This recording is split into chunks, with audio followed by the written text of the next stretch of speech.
So the Supreme Court has relisted the challenges which aim to strike down statewide bans on so-called assault weapons and then the magazine restrictions as well.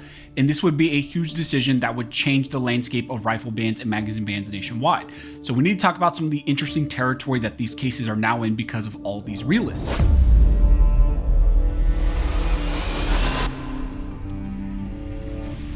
Now, before we jump into the video, I actually want to give a shout out to a company. They're not a sponsor of the channel or anything like that.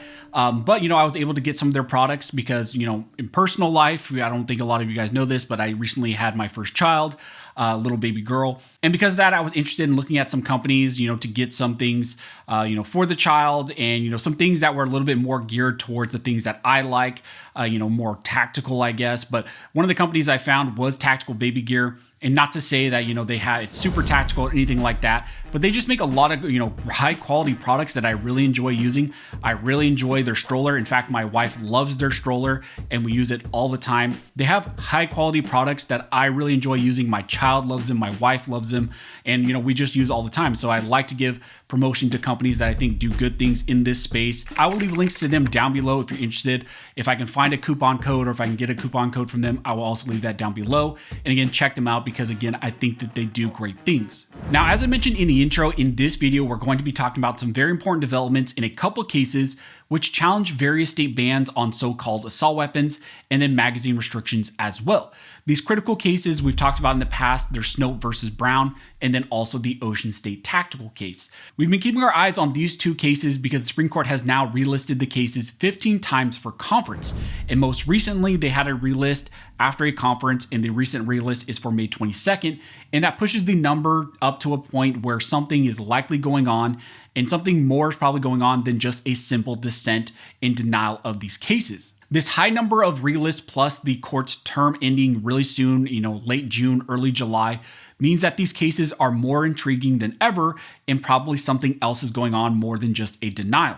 I think we're now beyond the point of just simply saying the Supreme Court is going to kick the can down the road and then crush us down, just deny these cases. Obviously, that's still an option, but I think all, kind of signals and all indicators point to maybe something else going on. Now, for those not aware, the Snope case is kind of the biggest case out of the two because it deals with a state's ban on so-called assault weapons, which has prior been GVR'd by the Supreme Court after Bruin.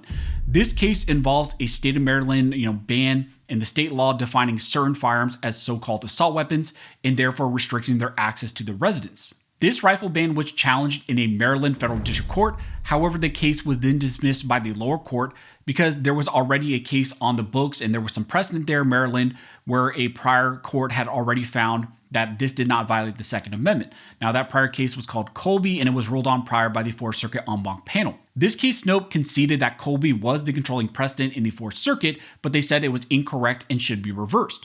Now, that dismissal of the case was then appealed to the Fourth Circuit, and the Fourth Circuit once again upheld the dismissal. Now, then this case eventually made its way to the Supreme Court back in 2022, and it was seeking Supreme Court review from them back, in 2022, but that was prior to Bruin. Now, ultimately, the Supreme Court issued the landmark decision in Bruin, and this case, Snope, was then GVR'd, meaning that it was granted, vacated, and remanded back down to the Fourth Circuit for a new decision in light of what the court said in Bruin. The Fourth Circuit en banc panel eventually issued their decision upholding the Maryland rifle ban as constitutional.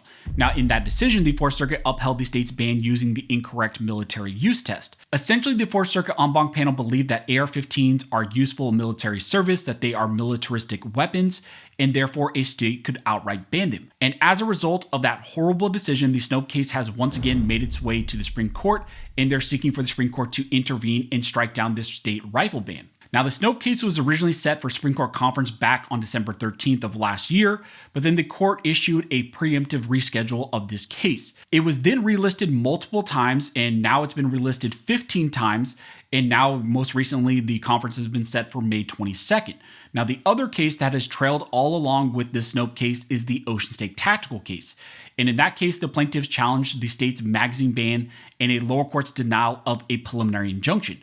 Now, unlike Snope, the Ocean State tactical case is still in an interlocutory posture, meaning that it deals with a preliminary injunction and a denial of that preliminary injunction, but again, it deals with a state's magazine ban. Now, you may be asking yourself, what is going on with all of these relists and why has the Supreme Court relisted both of these cases 15 times, and maybe why is that so important? Well, that's because all Supreme Court analytics on prior cases show that a case has a higher odds of being granted review by the Supreme Court if it's relisted only one time.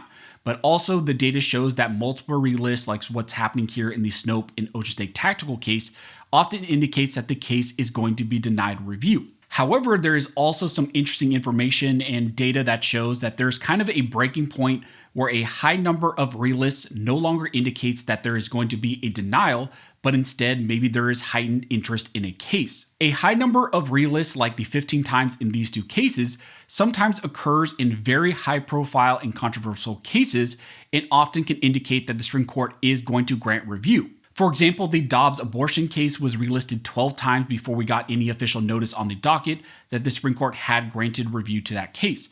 Also, the Masterpiece Cake Shop case was relisted 14 times before it was officially granted review on the docket at the very end of the October 2016 term. A high number of relists can begin to indicate two things beyond just a simple denial and a dissent.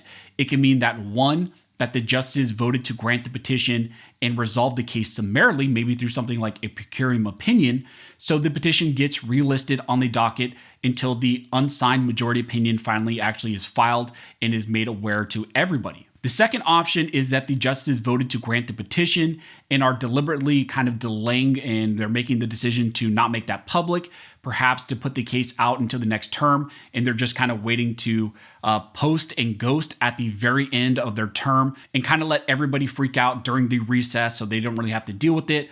Kind of at the last minute of a term, they say, yep, we granted review to this case. Everybody freaks out, but the Supreme Court doesn't really care because they're on recess. So where does all this information and the 15 relists of these two cases really leave us? Well, there are now three real options that could play out in these two cases. First, the Supreme Court could simply be dragging their feet, and all that could happen is a simple denial of the cases. However, I'm beginning to think that that is less likely in this situation. When you look at the fact that the Supreme Court has denied review outright to other cases that went to the same conference with Snope, like the Gray versus Jennings case, which dealt with magazine bans on an interlocutory review, and the Antonio Carey case, it signals that they're just simply not going to deny review to these cases like they did those others, because if they were, they would have just denied review after the initial conferences. Now, the other two options I think are more likely in these cases, especially now because of the 15 plus relists. The higher number of relists start to indicate that maybe something like a per curiam opinion, or that the court has agreed to take these cases,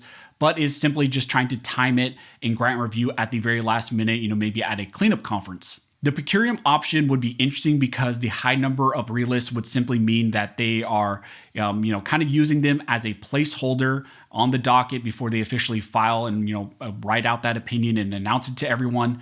For those not aware, a per curiam opinion is an opinion written in the name of the court. It's not, identifying a single author on the opinion. It's just kind of in the name of the court, and you just need a majority, in that to write the per curiam opinion. And they could just simply using all these relists as a placeholder until they announce the opinion. The other option is that they could be using the relist once again as a placeholder, but for a different reason. It could be that they've already agreed to grant review to this case, or at least there was a majority in the court who has decided to grant review to this case, but they just haven't announced that yet. They're going to wait until the end of this term, announce it, go on recess, and kind of let everybody else deal with it. And they don't really have to deal with all the backlash from anti-gun groups because they're going to be on their little summer break and they don't, have to hear from it. And they do that quite often, especially in high-profile cases. Again, like I mentioned, they did that, I believe, in Dobbs, and they also did that in the Masterpiece Cake Shop case and a lot of other cases as well. There's a track record in the Supreme Court of them doing this type of thing, relisting multiple times, and at the end of the term, granting review and then going on their recess. I'm growing more optimistic that something good could be happening, but there's also the possibility that the court will still crush all of our hopes and just simply deny review to these cases. However, that would be very strange and potentially a really cruel joke from the Supreme Court if they've relisted these 15 times, and then at the end of this term, we get a notice on the order saying, well, we just simply denied review and there's no dissent or anything like that. That would be very strange, and I wouldn't really understand why they decided to relist these 15 plus times. So these cases are now entering a very critical stage. All eyes will be on the Supreme Court as they march towards the end of this term. So as we get more information, as this develops, I will let you guys know. But as always, thank you all for watching. Don't forget to like, comment, and subscribe. And never forget, this nation was built by armed scholars, and this nation will be maintained by armed scholars.